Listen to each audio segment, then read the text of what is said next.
Recently, I made a video that was over 3 hours long, having anything and everything to do with 16th century Blackwork embroidery. What needles were used, how to dress a slate frame, what is a slate frame, what thread did they use, where to find the patterns. And so, since that was a very long video, over 3 hours, I did have chapters in it, but to make it easier, I have split that video into multiple videos, and here's one of those videos now. But before we get started, hello, my name is Lynn Fairchild, and welcome to my channel. And to help you with your Blackwork embroidery journey, I have books on Amazon. Both of these have patterns in them that would have been found. This one has patterns specifically from the 16th century, whereas this one has patterns from both the 16th and the 17th century.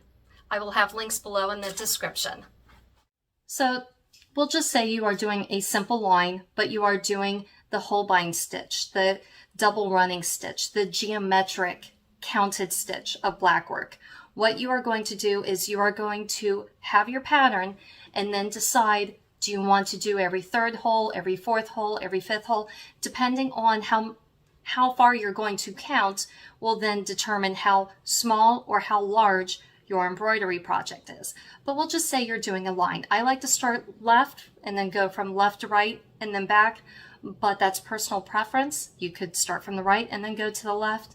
If it's a circular pattern, I like to start in the center and then work my way around going clockwise and then filling in all my stitches counterclockwise.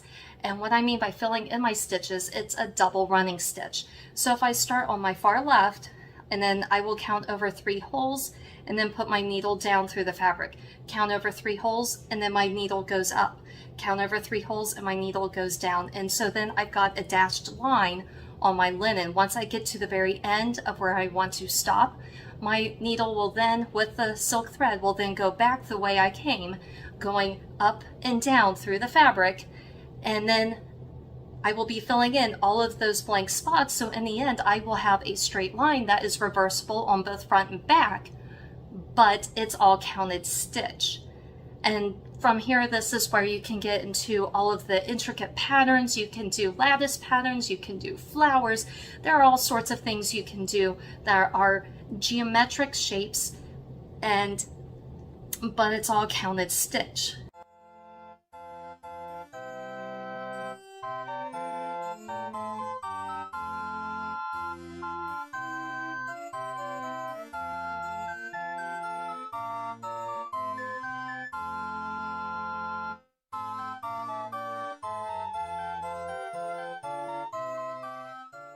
Now, if you're looking to do more of the swirly florals, Blackwork embroidery stitch, which is more common from about 1540 on up through 1600, and you will find this a lot on sleeves, on the top part of a smock, on coifs, you will find the swirly floral stitch. And what they would do, they would use a method called pouncing or prick and pounce. And so you would have a pattern. They actually have books. For example, here is a book, and inside this book there are patterns, and there are German pattern books, there are Italian pattern books. The funny thing is they plagiarized off of each other. And so you'll find the same German pattern 20 years later in an Italian book, or vice versa, where page 18 on the left side is the same as page 21 flipped on the right page of someone else's book. So they plagiarized off of each other.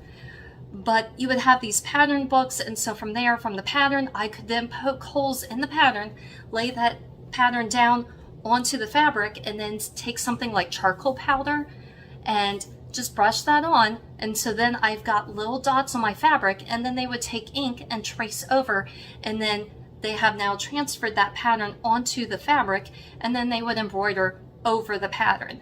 And we know that they used ink to put the pattern on there because specifically in England, I believe it was the iron, but when they would do their black or make their thread black, they used, and like I said, I believe it's iron, but they used more iron than what the Spaniards did. And so over time, that thread has disintegrated. So in museums, for example, the Victoria and Albert Museum in London, they have a couple of coifs that have embroidery on it. The thing is, you'll see some embroidery, but then the rest of the embroidery has disintegrated, and then we just see the inked pattern where they embroidered over the pattern to create the caul. And also it makes sense to use, if you're using black silk thread, it makes sense to use black ink, because black on black, you're not going to see the ink as much once you are done with your embroidery pattern, especially depending on the type of embroidery. It might be thicker than the inked line, so it's going to be hidden. A fun thing with that, how I said with Spaniards did not use as much of the black. It was still black thread, but they did not use as much as the English did. And so if you go to a museum and you find a Spanish piece, or if all of the embroidery is intact, it probably is a Spanish piece, or at least done with thread originally obtained from Spain. And you know this simply because it hasn't disintegrated yet. Where I said I like to focus specifically on counted stitch for Blackwork embroidery, but also known as Holbein Stitch or double running stitch. This is a sampler I did years ago, and these are 16th century Italian patterns that are on a sampler at the Victoria and Albert Museum in London. And as you can see, the embroidery is pretty much reversible. The only thing that can tell you what is the front and what is the back, this is the front, and the only telltale sign that this is the back is if I zoom in closely here, you can see where the tail ends are for my thread. And I have found a couple of examples that I was super excited about from, and I believe it's at the Victoria and Albert Museum, where they have the back side of the embroidery and you can see where the tail ends have been woven into the patterns. And so that just made me super excited to see what I've been doing all along is historically accurate. For this sampler, I used Gutermann silk thread. If you are looking just to get started with blackwork embroidery and you want something that is cheap, that's machine washable, then this is it. It is not as bold as some other silk threads out there, but this is a good starting place. But on this sampler, I did every third hole. So you have holes within the linen, and so I would count over 1, 2, 3, and then do a stitch, and then 1, 2, 3, and then do a stitch. To show you the difference, this is every fifth hole. As you can see, this pattern is larger than this pattern over here. This is a partlet, and this is a combination of a couple different historical patterns. For example, this ocean wave pattern here, this is from the collar. It's the, I believe it's called a noble boy, portrait of a noble boy with a marmoset. It's at the Kunsthistorisches Museum. It's either in Vienna or Basel. But either way, portrait of a noble boy, and right along the collar here, it's a Hans Holbein the younger portrait, and he has the ocean wave pattern, so I've incorporated that in there.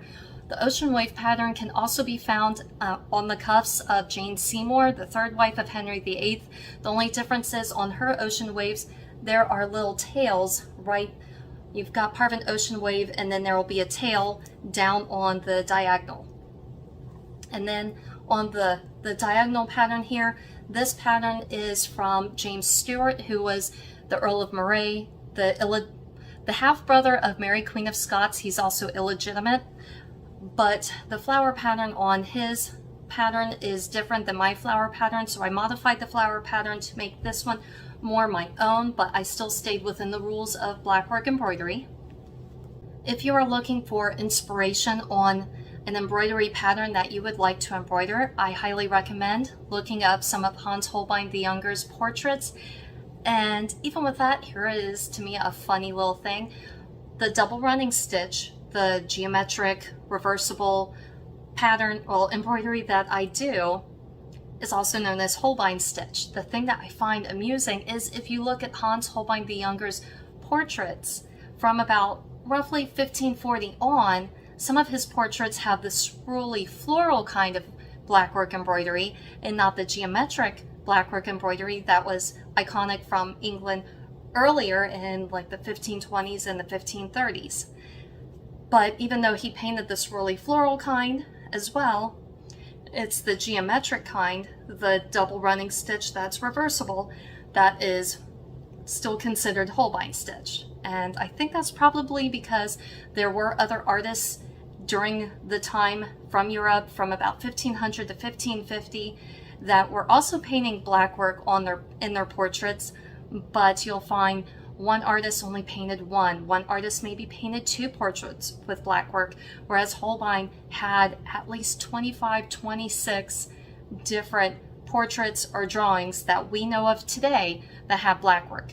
So we know that some of the portraits he painted over the years have been lost to things such as fires, because he painted in the 1530s into the 1540s. I believe he died in 1543. And so 500 years later, yes, some of the portraits no longer exist, but we have his drawings, and we know from the drawings that the portraits had blackwork embroidery. And so who knows how many more may have also had blackwork embroidery where we don't have the drawings. And so it makes sense that from that time period, he was the person, the artist that was painting the most portraits with blackwork in it. And when I'm saying blackwork, that is either the counted stitch type or the swirly floral type. I hope that I have answered your question as far as what the differences are with blackwork, because blackwork is so much more than one type of stitch. You do have the double running reversible stitch, which is also Holbein stitch, or you also have the swirly floral embroidery, which is iconic from, we'll say specifically from England, from about 1540 up through 1600. Thank you for checking out my YouTube channel. If you enjoyed this video and would like to watch more of my videos, please follow the links on the side of the page. Please select thumbs up that you like the video. It helps with the algorithm. If you have any questions or comments, please post them below. And please click subscribe and ring the bell to be updated when new videos come out.